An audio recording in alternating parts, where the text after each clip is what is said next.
Hello and welcome back to the Tyre podcast, the most unprofessional motorsports podcast on the internet. And today, Scobbo, what a race we have just had! Yes, What a performance! yes, It's been quite the weekend and quite the week for F1. yes, indeed. And we've got plenty to get into when it comes to the Hungarian Grand Prix. But before that, please just do remember to leave a like, subscribe to us on YouTube, follow us on Spotify and on Instagram at Tyre Straits Podcast. Your support really helps, and that input that you guys give us is what really helps us to, find a direction to go in with every episode and, find the will to keep going. Indeed, with the podcast, not just in general. oh, But, speak for yourself. yeah, I guess. Apparently, sir. But yes, before we obviously get into that, what news do you bring, sir? Well, yeah, we're going to start off, as we usually do, with the general news from the F1 world, and we have a huge one. The Bahrain Grand Prix has been confirmed to be reinstated for the 2nd to 4th of October. The only thing is it's not taking place in Bahrain. No. It is instead being hosted at the Sepang International Circuit, which is a racetrack in Malaysia, which used to hold the F1 from, I believe it was 97 to 2017. So like a 20-year stint of holding the Malaysian Grand Prix, and it was fantastic. And so this is such a good thing, in my opinion, to have back. Yeah, but absolutely. And I hope that this will give us an opportunity to see how good Malaysia is and hopefully get it back on the calendar. I mean, that's the other good thing is, thankfully, we got a couple of circuits that are not on particularly long contracts. And if this goes well and tickets sell well for it and attendance is good, this could give the push for Malaysia to try and actually get it back on the calendar full time, and especially if the racing goes well. Which there's been some questions about it with it. One of the main features of Sepang, for those who don't know the circuit layout, is that the back straight and the main straight are only one hairpin away from one another, which is fantastic, or was fantastic at the time. But in the current day and age of battery and management of energy, by the time they're done with the back straight, I think they're going to be out of juice. Like going onto the pit straight, they're going to have to really conserve energy. Yeah. But the one thing that's a bit of a sticking point for me is that, or a bit of an odd one, is that it's the Bahrain Grand Prix. Yeah, they've not changed it and just moved it to the Malaysian Grand Prix. It is still going to be the Bahrain Grand Prix, even though it has not taken place in Bahrain. No, it's officially like the Gulf Airways Bahrain Grand Prix in Malaysia. Yeah, like, that is the official race name, and it's like, why not just make it the Malaysian Grand Prix? I guess because the Bahrain advertisers and stuff would lose out, but yeah, no idea. I think it's a bit of a strange one, but it is brilliant to see. I believe in an episode a little bit back where we did best circuits that aren't on the calendar that we'd love to see return. Yes, We put Sepang in there because of just the great performance that it's given us over the years. Which actually, this means that we're, in the combination of this year and next year, we're actually getting the return of some pretty damn good circuits. yes, In Sepang, Portimao, and Istanbul Park. Oh yes, of course. I almost forgot that we were getting Istanbul back. Yeah, like the three of them returning. I mean, obviously Sepang isn't probably going to be back for next year. No. They haven't officially fully confirmed the calendar for 2027, but it's pretty set in stone at this point. Yeah, they like to kind of sit roughly within the existing parameters they've set for themselves with the pool of tracks. Yeah. I mean, they've already got, like, every other track has a contract, and I don't think they'd go over 24, if I'm going to be honest. No, if anything, I think going back down to something like 22 is better. I'm not sure about going back down, but I'm very neutral on that. However, I do think that going more than 24 is just going to be too much, mainly for the teams and the drivers. Yeah. Like, obviously, as fans, I'm always happy to see more racing, but for the actual logistics and the teams and the racing, and everything like that, it needs to be kept to a limit. Like, I mean, longer 24 calendars obviously make more sense for, regional kind of motorsports. Obviously, NASCAR has quite a long calendar on the Cup Series, and obviously that's something I follow. But that makes sense though, because most of, if not all, in some years, almost all of the races happen in just the United States, so the travel is nowhere near as extensive as it is for a series like Formula One, and obviously that then takes a lot of pressure off of the drivers as well. Yeah, I'm pretty sure that NASCAR has only ever gone as far as like Canada and Mexico. It's not left North America. I was going to say, yeah, I'm pretty sure. I swear, maybe it was a different series, but there might have been one time I think where they raced in like the Netherlands or something, but I could be going crazy. There is a Euro NASCAR series, if that's what you might be thinking of. Maybe I don't really know. They do race around in Europe under the NASCAR like brand conglomeration, whatever you want to call it, sporting body, I guess. So that you might have seen that possibly. I feel like it was just one that I think they used it at one point in a different country, but I could be wrong. It's fine. Not that important. Regardless. Not that important, no. Yeah. So yeah. But yeah, no, it's great to see it return, and hopefully it should be a good piece of action. And it shows that it deserves to be back on the calendar. And please, can we bin off Qatar? Yes. Because, my God, I was always in a heartbeat trade Qatar for easily. I will forever stand by the fact that Qatar is not a good Formula One track. It's a good racetrack. Yes, but it's not a good Formula One track, and as such, in like WEC, it's pretty damn good. Obviously the 1812 kilometers, and then the 1812's been scheduled for later this year as well. So they're still having problems in the Middle East at that time. They may cancel that again. Yeah, which may actually lead to the cancellation of the Qatar Grand Prix full stop. Yeah, unfortunately. Well, for WEC at least, I mean. Yeah, I mean, the 1812... The problem with WEC, or WEC, or with that, is the 1812 is like... Yeah, it's good, and Qatar is a good circuit for it, but it is still probably the worst circuit on the calendar. No, I'd agree. It's just it suits that style of racing better. But it is much.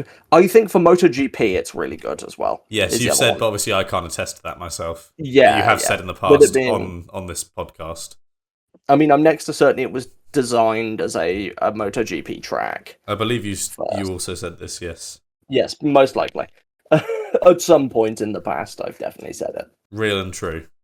Yes. All right, now shall we move on to the actual Hungarian Grand Prix? Yes, sir. Which has just gone past. What were your thoughts? Good, bad? I missed a few laps of the race just at times because I was driving. Well, I wasn't the one driving, but I was in a car driving home from an event on the day of, so I missed some of it here and there. But I tried to pick up what I could from the highlights. Otherwise, I am I enjoyed it very much. I thought it was a good race, and definitely one of the better ones that we've had this season. And obviously, a big shift in the paradigm as well, with a lot of teams bringing upgrades, some more, successfully than others, and we'll obviously get into that soon as well.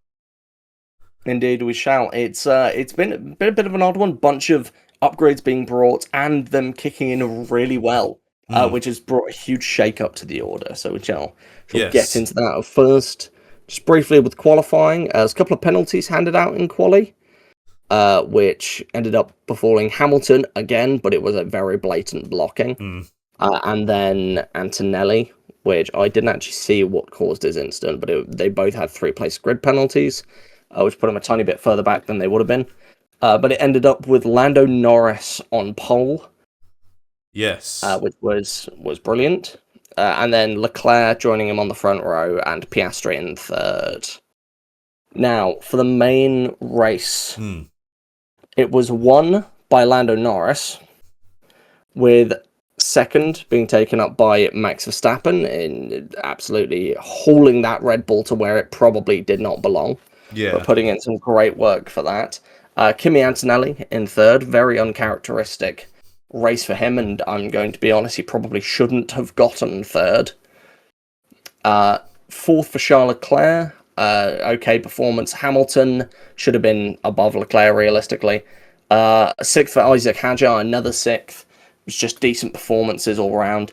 George Russell somehow managing to pull it back to seventh, despite having one of the worst starts I have ever seen. Yeah. Hadjar, I just want to quickly return though. Like Hadjar, that P6 is mental, and we'll obviously dive into that in a minute. But that P6 was amazing. Yeah. And then we had Liam Lawson in 8th, best of the rest, and he has now moved above Gasly in the points. So he is now literal best of the rest of the championship. Nico Hulkenberg getting his first points of the season in 9th for Audi, which is really quite good. And then Arvid Lindblad rounding it off in 10th. Indeed. Now, first thing I want to talk about is McLaren.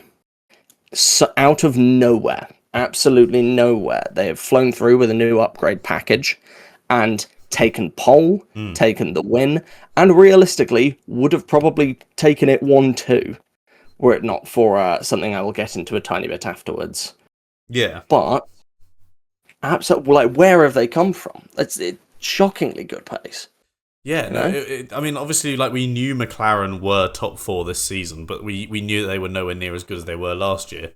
So this is a big statement for them to be making, coming out of, relatively sort of like limbo for them as far as they're concerned as the defending champions. And to have a result like that now, obviously it could have been as good as a 1-2 if things had fared better for Mr. Piastri. But we'll once again, I keep saying it, but we'll get to that in a moment. But this is huge for McLaren, and obviously it kind of reflects a lot of what's going on at the moment with a lot of teams bringing upgrades and a lot of changes happening because of that. Obviously, we've got quite an interesting top 10 with McLaren, Red Bull, like Ferrari, Mercedes, as you'd expect. But then, obviously, Racing Bulls, as they continue to be very impressive. And then Audi, obviously, coming in and taking points as well. And it's not like that's their first points of the season, of course. But, for that to be genuine, on track, at racing pace, then they've done a great job. And I think it's like I say, this reflects a general kind of trend of teams bringing upgrades and those upgrades starting to really do some stuff. These upgrade packages are... I think we just stick to talking about the upgrades. Because, it's really been quite a leap of... Alpine were the ones that started the season with that best of the rest car. But even... I believe they've even been jumped in the constructors' standings now by VCarb. And just the performance upgrades from that second Red Bull outfit. And now Audi as well. Because if you look at the past couple of rounds with Audi, you had points in the past 3, at least.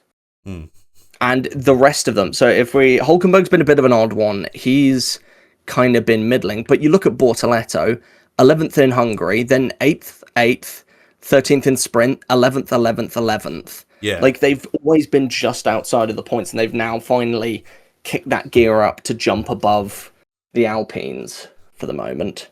As they've kind of dropped down. So it's quite the shift. But if we're on the subject of upgrades, I think we need to talk about the great leap forward. Oh, yes. I'm so there. Because this has genuinely got me excited. Because Aston Martin have come from literal nothing to then bring that car into that car is competitive, relatively speaking, compared to at least where they were. They've done a great job so they brought 16 upgrades to the car. And then also, more excitingly, this isn't just it, they aren't just moving up now. They will be hopefully moving up again at the next race after the summer break, because they have the B-spec engine being introduced. Yes, they do actually. I forgot they are going to be they come back. They're going to be having, hopefully having rectified a lot of the issues with the car itself. They should be able to rectify some of the issues with the engine and gearbox as well, which were also plaguing that Aston Martin, especially early on. and the reliability as well was dreadful. So Yeah. this is all immense, and obviously for me is a relief, because I won't pretend that I hadn't lost hope, because it's not like I was holding out. Like I just written them off. But Aston Martin, giving genuine hope that we might see them more consistently in the points as of the second half of the season is massive for us. So, Alonso 2027. Well, you better hope, otherwise you owe me 20 quid. I do. There is money on the line. Well, it's three people I owe money to otherwise. Yeah, you owe 3 of us 20 quid. So that's 60 quid on the line. That's a lot of money for me, because this podcast doesn't make us anything. It's all right. It's all right. But no, what I want to ask then is, as we've got VCarb and Audi jumping forward, Aston leaping forward as much as they can and slowly climbing up, and Alpine kind of dropping back, and Haas as well, because they were at the front, they were decent quite early on in the season. What are we thinking through the rest of the season? How do we think things are going to keep changing? If you were to say right now, who do you think is going to be like best of the rest by the time season's done? Oh god, that's interesting. What are we going for? Just like spur of the moment. I think I still think Alpine. Obviously, Racing Bulls are in a much better position right now, and they are performing a lot better right now. I mean, you look at the result from this race: 12th and 15th for Alpine. Meanwhile, 8th and 10th for Racing Bulls. That's a huge difference. Yeah. Obviously, that's 5 points difference as well, compared to no points. Yeah. But at the same time, obviously, Mercedes has the better power unit, and with Alpine running that Mercedes power unit, it's if they bring the upgrades and things that are necessary, then I think they will be capable of taking back position and beating Racing Bulls to the plate. Fair enough. I think I've got to go VCarb.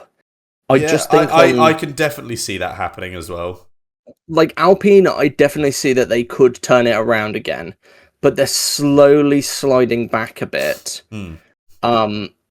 Whereas, and I've just checked this stat. In the last 6 races, VCarb have scored points in every single race, and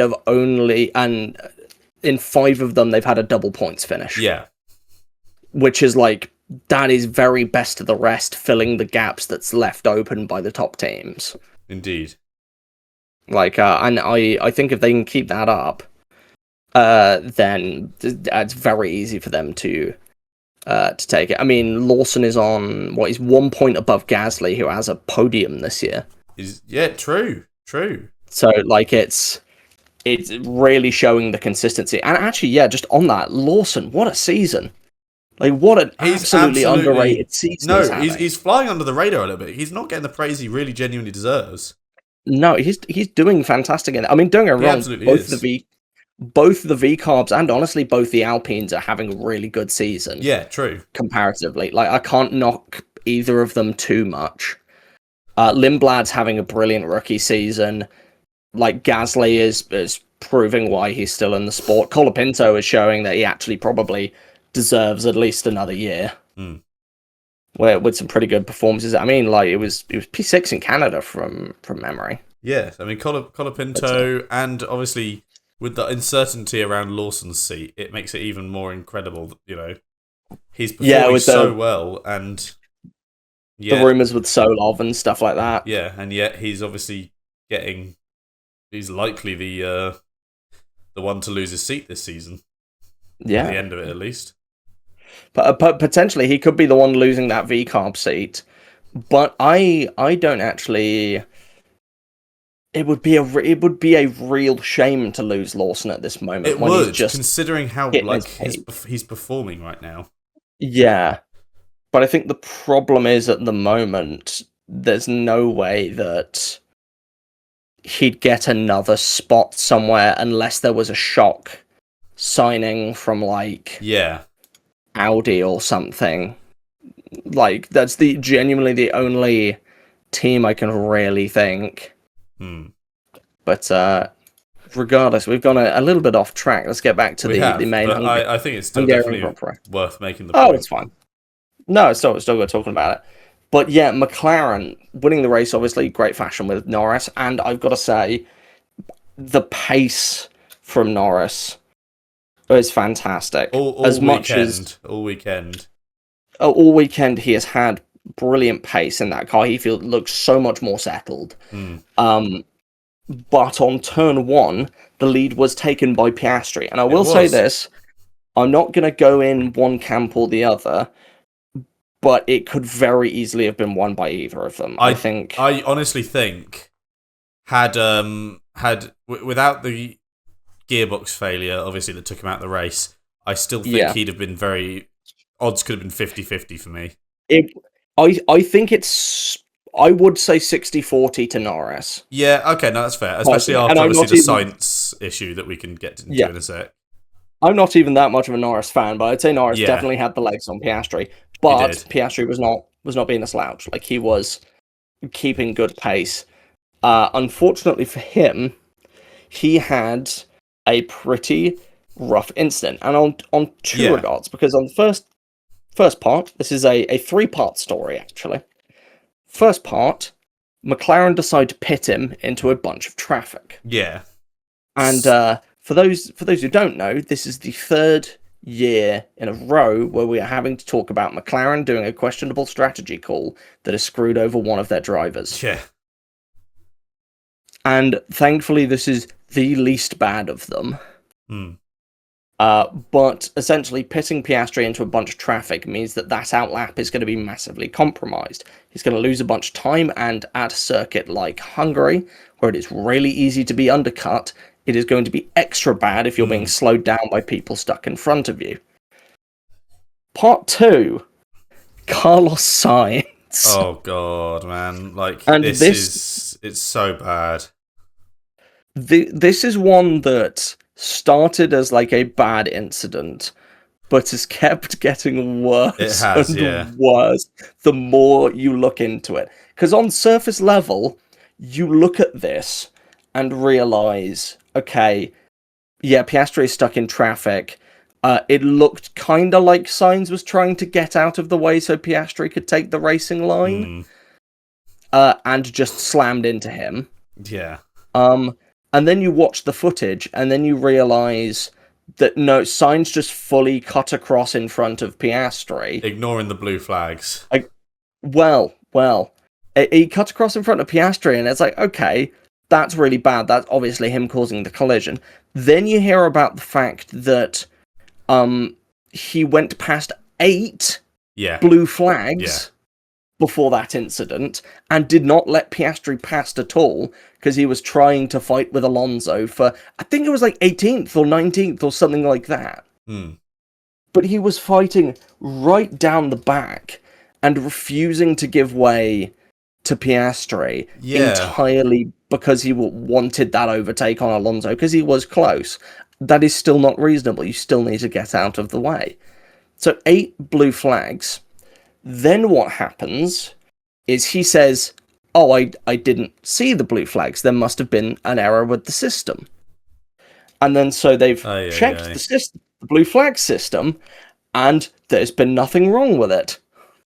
And that was just, heat of the moment after the race. You try and just think of something. Sure.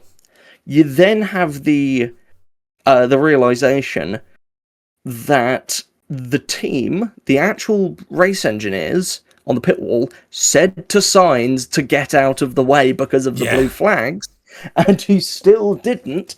And then he puts out a message on his socials saying, error with the blue flags, I didn't see it, we make mistakes, we move on. No. And it's like, no, you have ignored 8 blue flags and then collided with you were fighting for 19th. You've collided with the what would have been the race winner or race leader after pits. Yeah. All because you were fighting someone for that is a lap. Like, you are a lap down from this person. This is not your fight. No, and yet you are giving it tooth and nail. Yeah, and I completely understand. It's not often we've seen Piastri actually frustrated. No, not at all. But And I think the only other time was Vegas, I want to say. When Norris, like, bashed into him. Yeah. At Vegas last year. But I completely understand. He is completely reasonable in being pissed at Sainz. Yeah, because that is that's like an absolute slam dunk. You just didn't care. Yeah, and just there's the lack of accountability as well is sad. It's the lack of accountability, and it's really a shame because Sainz has always been someone that we've considered to be, on the whole, quite a decent racer. Yeah, for sure, one of the better racers on the grid. Yeah, and I mean, then again, so someone mentioned it somewhere, is that I'm pretty sure he did something very similar to Kimi last year. Yeah. Like in the Williams, and it's like, it's just always a shame. I mean, stuff happens, incidents do happen with lapped cars. I mean, I remember 2017? Yeah, I know what you're going to talk about, yeah. The Ocon and Verstappen. Yeah.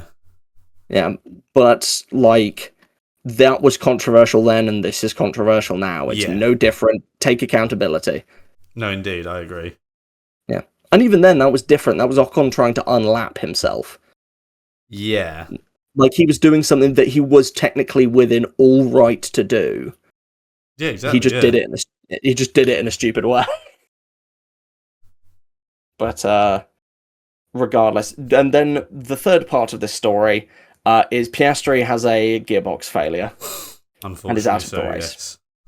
After basically, because of the incidents with Sainz, he loses a ton of time. He's then not even undercut because technically because of the time loss, he's been overcut basically by his teammate. And slowly drops back until he pulls over to the side of the road and retires. It's just, it's so disappointing. It's ignominious for a man who could have very easily been on for a race win, and obviously such a frustrating day because it just didn't let up at any point at all. No, it was just one piece of bad luck after another, and it's also but wait, it got worse. Yeah, but it was all stuff that was not his fault. No, and obviously he's very well within his right to be upset about that. Yeah, he's absolutely so within his right to be pissed about it. And I mean, he can also be annoyed at his team for putting him back in traffic. Also, really early. They were expecting him to do. I think it was like a. They were expecting him to do like a 40-lap stint on some hards. Yeah, when he was coming off a set of hards that were like only 20 laps old. Yeah, it's like what are you trying to do? Why not wait for a gap in traffic a bit more, and pit him later? Yeah, exactly. Which I think I might as well cover now. Is that this race was especially bad for back markers getting in the way of stuff. It was, yeah. It was. There was the battle between Antonelli and Hamilton. Yeah, which was later on in the race. Wasn't that was one of the Audis, wasn't it, that was impeding that, right? It was a number of them. It was the problem that it's so tight around Hungary that, and it's such a short lap as well, that they're constantly tripping over one another, which means that this battle between Hamilton and Antonelli, they were just constantly like they couldn't make any ground, because what would happen is down like a pit straight or like a more straight section, Antonelli would go past a blue flagged car. Then they'd go into a corner complex where Hamilton is now stuck behind the lapped car until after the corners are done. Yeah. And then he gets past, but he's lost a bunch of time being stuck behind this car. And so then he closes up onto Antonelli, and then this happens again. Or it might have been the other way around. It might have been Antonelli on Hamilton. It was one or the other. It was. There was an ebb and flow to it. Like, it did go back and forth. Yeah. But it was, and I'm pretty sure, it was Antonelli on Hamilton, because I remember Toto Wolff getting particularly irritated that they're not telling drivers to get out of the way quite so soon. Yeah. Obviously, some nowhere near as bad as Sainz, and it is tough at Hungary, because it is such a small track. But Like, still, it's kind of ridiculous. Yeah, I agree. Right. What's next on the docket Now, for us? what's next to talk about is Mercedes. Then we might as well cover, and more just the lack of inherent pace from Mercedes this weekend. Comparative to how they've been for the whole the whole season so far. This was probably the first sign of them not being the fastest car on track, I'd say. This was 100% the first sign. I mean, McLaren were hands down quicker. Hands down, yeah. In every metric. And obviously... And it was even... Even the fact that they were struggling to climb through the pack, which is something usually, even when, like, Antonelli or Russell have had bad starts or whatever, they at the very least climb up. More Antonelli than Russell. Yeah, but Antonelli's always had a great way of coming back from it, yeah. Yeah. But no, it's just, it didn't seem to be working for them this race. Indeed. What are your thoughts? Do you think it's just like I think it's a lack of... I think it's representative of the other upgrades that are being brought by other teams. And, where they're making changes and only getting faster, Mercedes haven't really done the same. Yeah, I don't know. I'm certain they'll have an upgrade package at some point. Oh, for sure, yeah. But it's more the fact of, is this an upgrade thing? Or is this a not being particularly good around Hungary thing? I think, yeah, it could be both, at the same time. Because, I mean, we can't really consider George Russell very much, annoyingly. Because, obviously, he suffered from issues separate to just the Mercedes pace, Yeah, which we shall mention that in a sec. Yeah, so he kind of can't be considered as a factor in this in that same manner.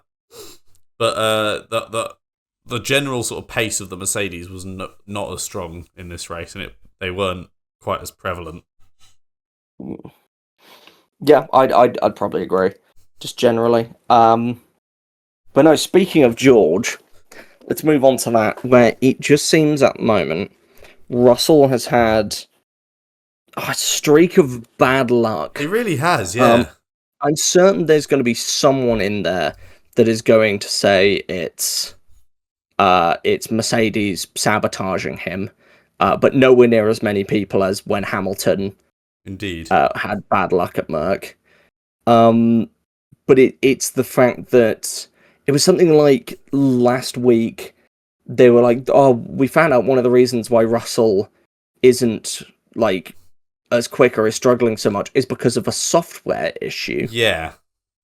There was something else that went wrong during the qualifying or practice sessions of Hungary. And then during the start of the race, his car instantly went into anti-stall. Exactly, yeah. On launch, which dropped him all the way to the back of the grid, pretty much. Yeah, it was crazy to see that, like his race start. Yeah, it was. I remember hearing the commentators saying, like, "Oh, it looks like Russell's all the way back down in like 21st," and it's like, no, that's got to be a software glitch. We would have seen if there was like a crash or something, and it's like, no, there wasn't a crash. It just was just anti-stall. Yeah, and it's crazy to see a car get off that slowly. Like, I know obviously it was a whole thing at the beginning of the season about the cars and the race start procedures and whatnot. Yeah. But like, obviously I would have considered that a fair kind of open and shut after the races we've had so far this season. So it's kind of mad to see a car like struggle so much on a race start. It's incredibly strange. But I believe it's because he also had a new engine put in. Or new... No, he would have received a penalty otherwise if it was a substantial component. No, it wasn't like what's it called? I believe it was a component swap within limit still. He just had a fresh one. Right, okay. Because you only get the penalty. You've got a limit. Because I believe Antonelli took upgrades, and that's why he got dropped down on the starting grid. No, he got dropped down on the grid because of impeding. Oh, I that was it. believe. No, yeah, no, you're right. You're It's right. a 3 place. You have a certain number of components per year. If you go over a certain, like, the limit of components you have for a certain thing, you take, I believe it's a 10 place for the first time you do it, and then a Yeah. 5 place No, that's for exactly. each You're subsequent exactly right. time. Yeah. Which is why, like, Hajar and Norris had really low starts in Belgium. Indeed. But yeah, no, it's just going into anti-stall. I tell you what, managing to climb all the way back up to 7th, Yeah, good save. perfectly commendable. It's a shame, and really, actually, it does kind of show the Merc, or the lack of Merc pace, the fact that he really wasn't able to climb higher, but also Russell's not really been the complete purveyor of Merc pace this year. No, not really. So, not really. No, it's kind of a bit of a shame, his season so far. Indeed. But well, he's just not performing as well. Simple as not much you can really say too much. Indeed, yes. No. But it just, yeah, but I think it is, like you say, it shows the Mercedes struggling for pace a little bit around this track. yeah, More so than I think Antonelli, because obviously Antonelli managed to make it to the podium at least, after battling with Lewis Hamilton for quite some time. Yeah, he ended up in 3rd, and he didn't even finish ahead of Lewis Hamilton. It's just that Hamilton got a penalty. Yeah, no. Which I want to quickly touch on that. Hamilton with another 1 penalty in qualifying and 2 penalty in the race for speeding in the pit lane. And I want to tell you this. He sped in the pit lane by 0.1 kilometer per hour. Yeah, it's a precise endeavour, the whole measurement of the speeding, but at the same time... It's a very precise endeavour, but for a man who is, somewhat clean-ish, in the past 6 races, he has received 5 separate penalties. They love penalising Lewis Hamilton. They love penalising Lewis Hamilton at the moment. Which was the false start thing. Yeah. Speeding in the pit lane. This version of speeding in the pit lane, a 3-place grid penalty, and then there was the collision with Russell. Yeah, which was that made more sense, yeah. Which is like 5 penalties in the last 6 races. It's just like, come on. It is kind of crazy. But on the other hand of that, obviously, the other Ferrari did kind of slip under the radar a little bit in terms of the post-race sort of viewing, but Charles Leclerc ran a pretty good race as well. Obviously, he wasn't quite, at the same lofty heights as his peer, but at the same time, he was able to keep pace for the most part, and obviously he was able to bring it home close enough behind that after the penalty was applied to Hamilton, Leclerc was bumped up and promoted in position. Now, it was a bit of an odd one. He kind of didn't have pace, and then did, and it kept flip-flopping. He had good quali pace, but during the race, he was kind of nowhere for a good chunk of it. Yeah. Like, I don't think we saw a single battle that involved Leclerc at all. But he ran well, and he had good, decent enough pace. Yeah. I think the only fight we maybe saw was him overtaking Hajar. But that was because Hajar just hadn't pitted yet. Yeah. So, I don't know. It's not, nothing really too much to say on Leclerc. It was an okay race, but it was not anything special. Right. I believe that's everything that we've got to say on it. However, I want to quickly go over a hot take that's come in from one of our lovely viewers. So if you don't know, whenever we do a race over on our Instagram, we post on the story where you can submit your own hot takes and questions, and we will happily read them out and discuss them here. Indeed. And this is from Greg4209, and it's that this is the first drive where Lando looked like he actually wanted to defend his title. And, I mean, I completely agree. Yeah, this was definitely... The effort that was put in and the composure that he showed were very visible to anyone watching.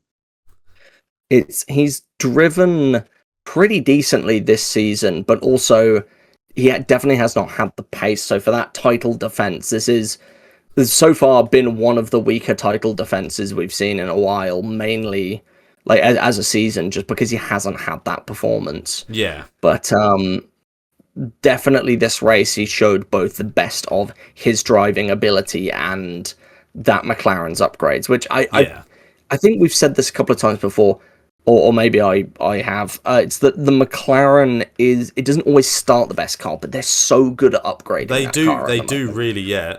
Since 2023, really, they've a really good way of just pulling it out and getting that car back into contention.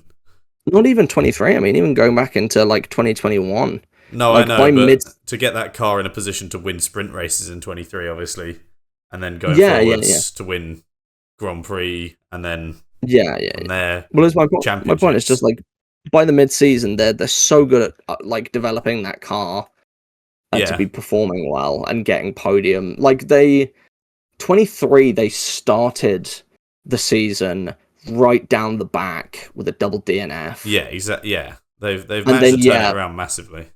And then Norris taking the lead at Silverstone was like that was sensational. I think that was the moment where the gauntlet was thrown down. Yeah. But it definitely, since becoming champion, he kind of hasn't done much. And I think this is definitely, you're right in this, where this is definitely the best he's looked. This is the best performance he's had being a champion since last year. Yeah, and the first time he actually looks like he's got any leg in a championship title defense. Yeah, But I'm going to be honest, he still has quite a bit of room to make up for, considering Lando is 90 points behind Antonelli, roughly. Yeah, 91 maybe. To make a title defense now, he would have to really put some effort in. He got to really put his foot down, but it can happen. You never know. Anyway, I believe that's everything for the Grand Prix. Got any final words? Not really. We've been quite in depth this week, I like to think, and I don't think that we've missed anything. I think any points I had to make, I've managed to get out of my system.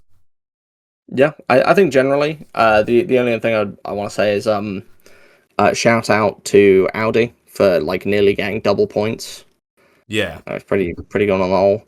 And also Fernando Alonso for actually making it out of Q1. Yes, into Q2. First time this year. Massive, and hopefully will be a continuing trend, especially with that new engine coming in soon. Indeed, it would be good to see Aston go up. Yes, sir. Right, I'm going to quickly move us on to the feeder series. So F2 and F3, just going into the summer break, obviously. So F2, we've got a sprint win for Gabriele Mini and a feature race for Noah Leon, which kind of the win for Mini plus pretty tight competition between a number of them, and Kamara getting the podium in the feature race. It's tightened up the top three, but Solov still has a 20-point lead out in front at the moment. But going into the break, anything is possible to happen. So it's not out of the blue that things could change around after the break. Some pretty good races throughout the weekend from Lawrence Van Hopen, Kushmaini, and Dino Boganovic. With Miney managing to get... I swear, Miney's been in the sport for a couple of years now for F2. Yeah. I feel like every year he somehow manages to just out of the blue get like a pole and like a couple of podiums and then does nothing else. And just like consistently rakes in some points. And it's just very odd. But still good weekend on the whole. Yeah. F3 had some pretty large crashes. For some reason, both in the feature and the sprint, it was retirements involving Guadish, Nakamura, and Gerard J, or how we pronounce it. I apologize. And then the sprint win was for Niall, and then a feature race win for Freddie Slater, the British boy. Yes. which now puts Slater in lead of the championship, overtaking Ugachuku. Despite them coming 1-2 and neither of them having a clean race, honestly, that was so scrappy from both of them. Yeah. It ends up leaving Slater out in front with, I believe it's 12-point gap with only 2 rounds to go. So it should be very good. Also, shout out to Katapanen, who had a really good weekend, but just had a really bad luck. Managing to get pole and then get involved in stupid incidents that were not his fault. So shout out. Bless up. All right. Now it is time for our predictions review. And let's just say we didn't have the best.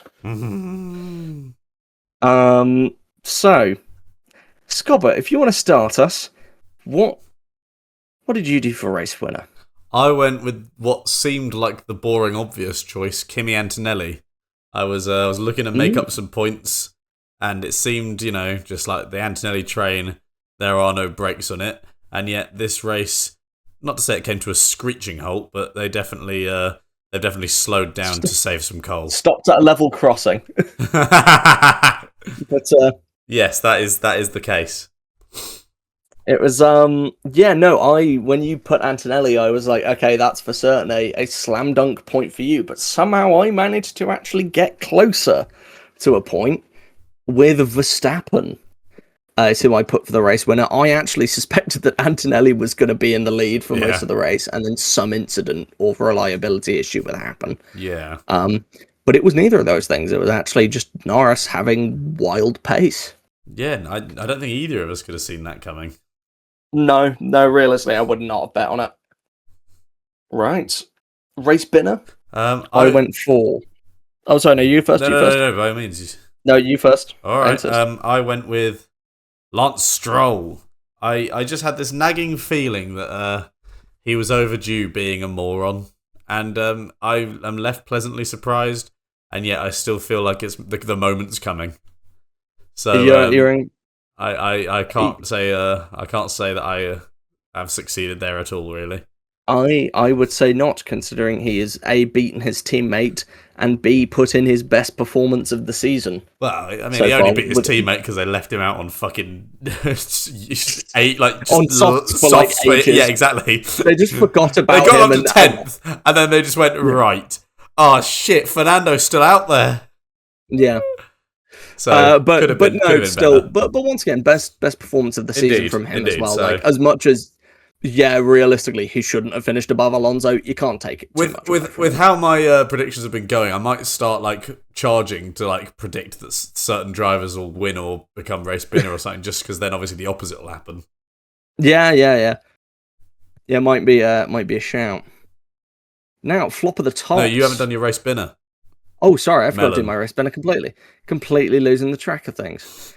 Bortoletto was my race spinner, and I cannot give him that in the slightest because he managed to come just outside of the points, only by a small margin, fighting with Arvid Lindblad, and there was a good chunk of time where he was up in 9th, so absolutely great performance from Bortoletto, even if he didn't quite manage to get anything from it. Right, now on to flop of the tops. Yes. And who did you go for? I went with George Russell.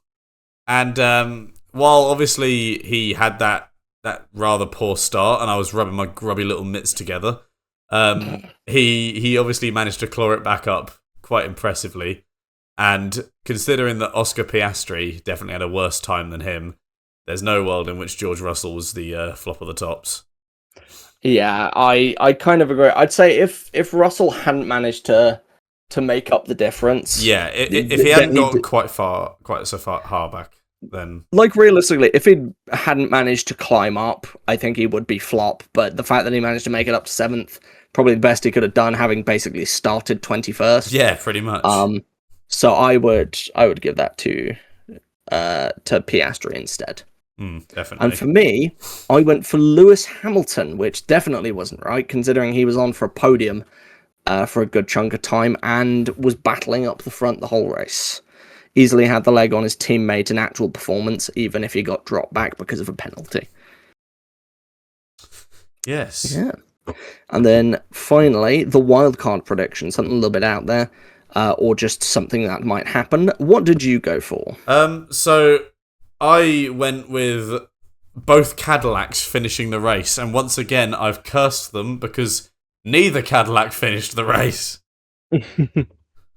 Yeah, it was both Bottas and Perez retiring with, I think it was brakes and suspension. I don't know which was which. Yeah, something. It was one of the other for each. But then that definitely meant that neither of them could actually finish the race, which is shocking, you know. Because I'm pretty sure they finished the race last weekend, like both of them. I could be wrong, but I believe so. Yes. So yeah.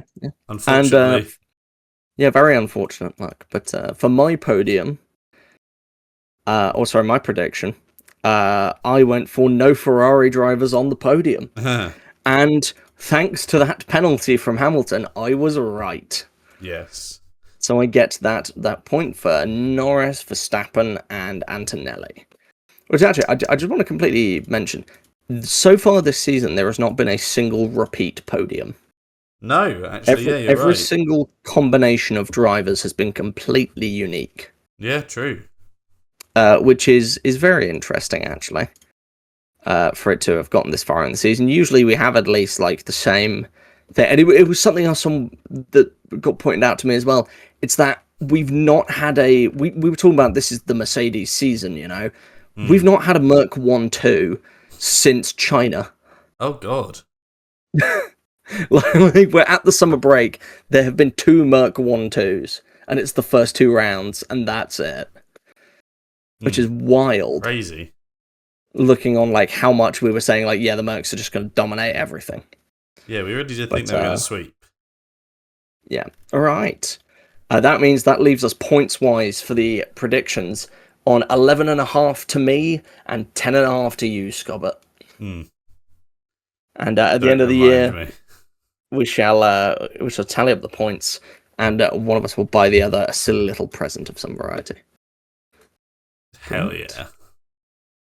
Right, now we move on to our other series discussion. This is the part of the episode where we just talk through news or the actual races from other series, just a very brief catch-up. Yeah. So why don't you start us off? So, the one I normally bring to the table is the NASCAR Cup Series, and this week is no different. And it was one of the crown jewel races considered in the NASCAR world, with the Brickyard 400 at Indianapolis Motor Speedway.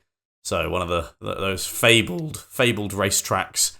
And Corey Haim took the win at the Brickyard, which I don't think anyone saw that coming. Like, any poll or anything I saw put out didn't even label him, like, when they said who's going to win. I don't think he wasn't even considered, which is crazy. But yeah, it's the second win of the season for the young part-timer, and what a statement for him to make. He's definitely going to be one to watch when he makes his full-time debut next season. And I definitely think that he's going to be championship material very quickly. I mean, yeah, that's 2 wins in the season. That's pretty. And he's not even participating in every race. Yeah, that's impressive. Yeah, it's meanwhile it was a rather unfortunate defeat for Denny Hamlin. 18 attempts now at the Brickyard 400 and still 0 wins as a driver. Obviously, the 2311 team that Hamlin co-owns with Michael Jordan is the one that Corey Haim drives for part-time, and also Bubba Wallace races for 2311. He won there last year. So Hamlin has won as a team owner, ironically, before actually winning as a driver, which is a shame because obviously Hamlin has got one of the greatest portfolios, you know, aside from having not yet won a cup in NASCAR. He has done pretty much everything there is to do.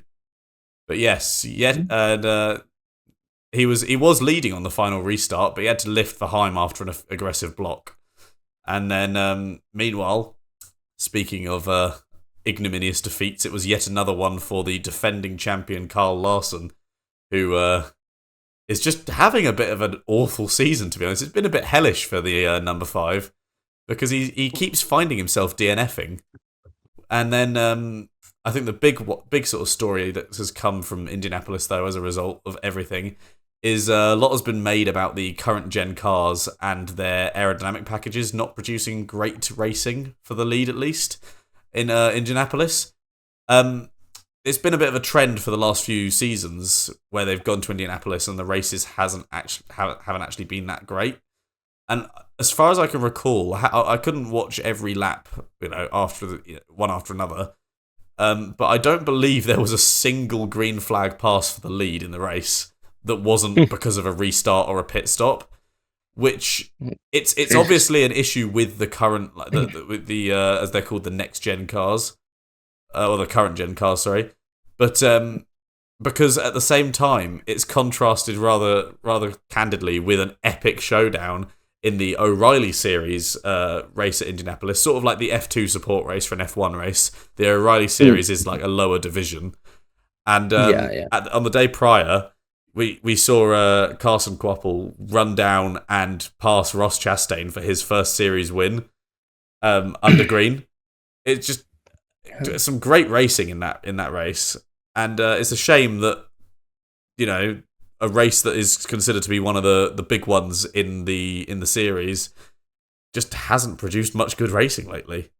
But nevertheless, we're going back to the short tracks after North Wilkesboro produced quite an exciting race.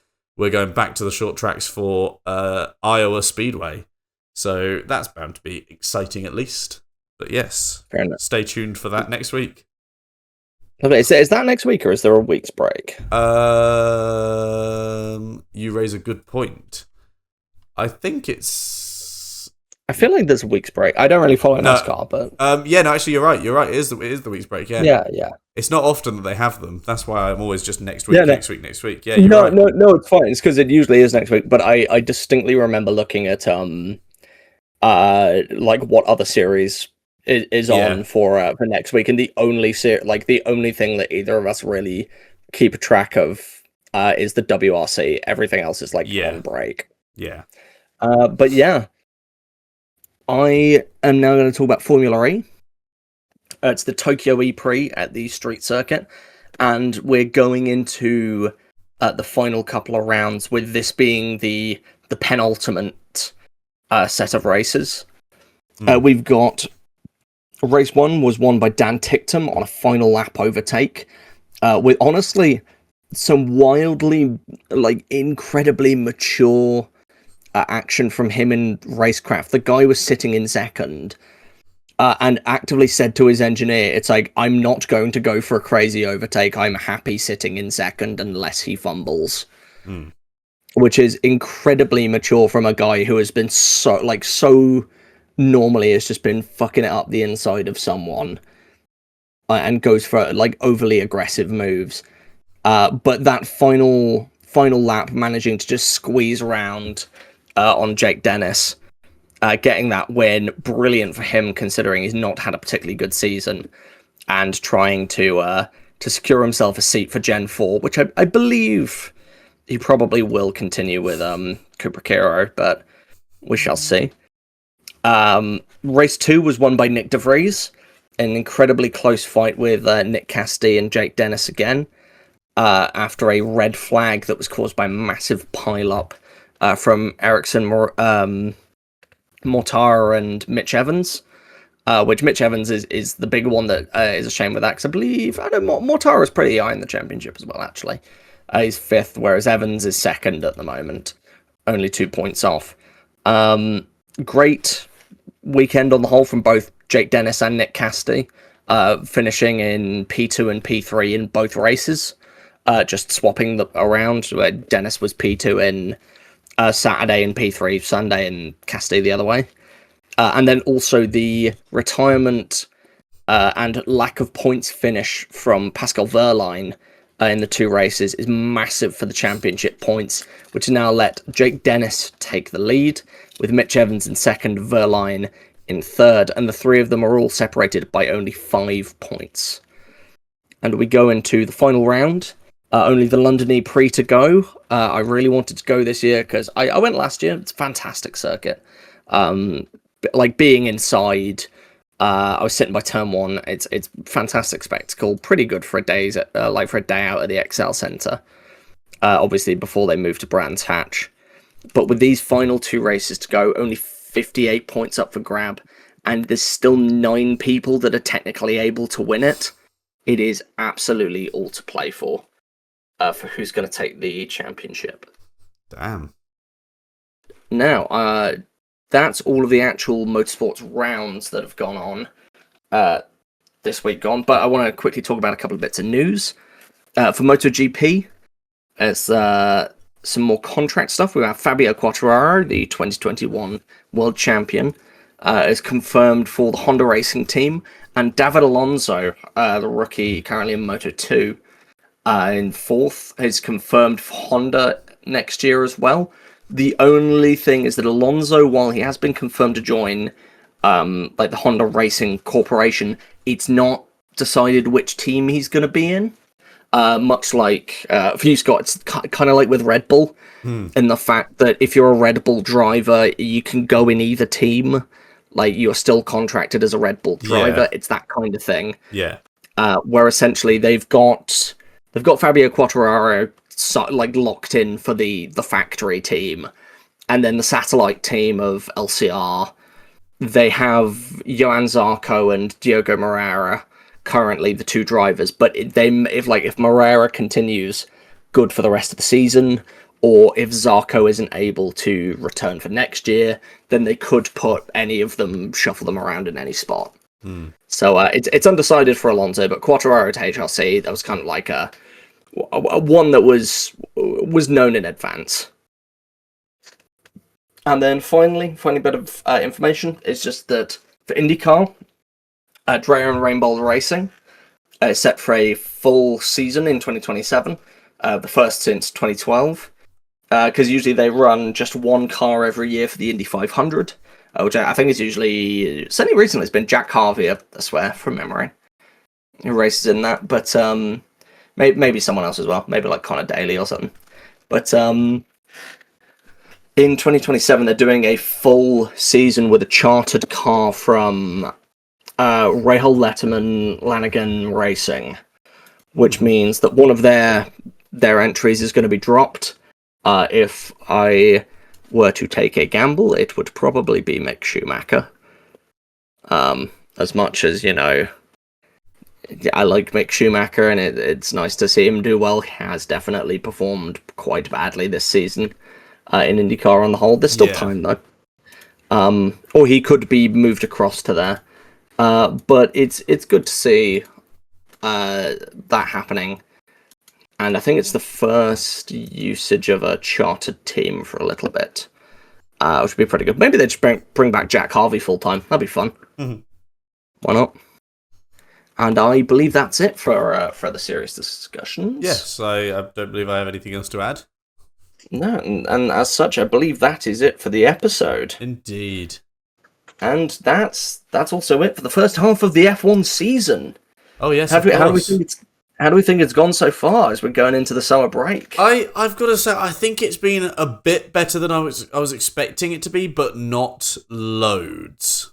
Like, I don't think I was entirely wrong with some of my my sort of reticence towards it. It's just there are certain things that have become issues. Obviously, with some tracks, especially the power tracks, you think like Silverstone, Spa, where obviously with the recharging, the super clipping in the corners, it has kind of reduced that racing and that feel.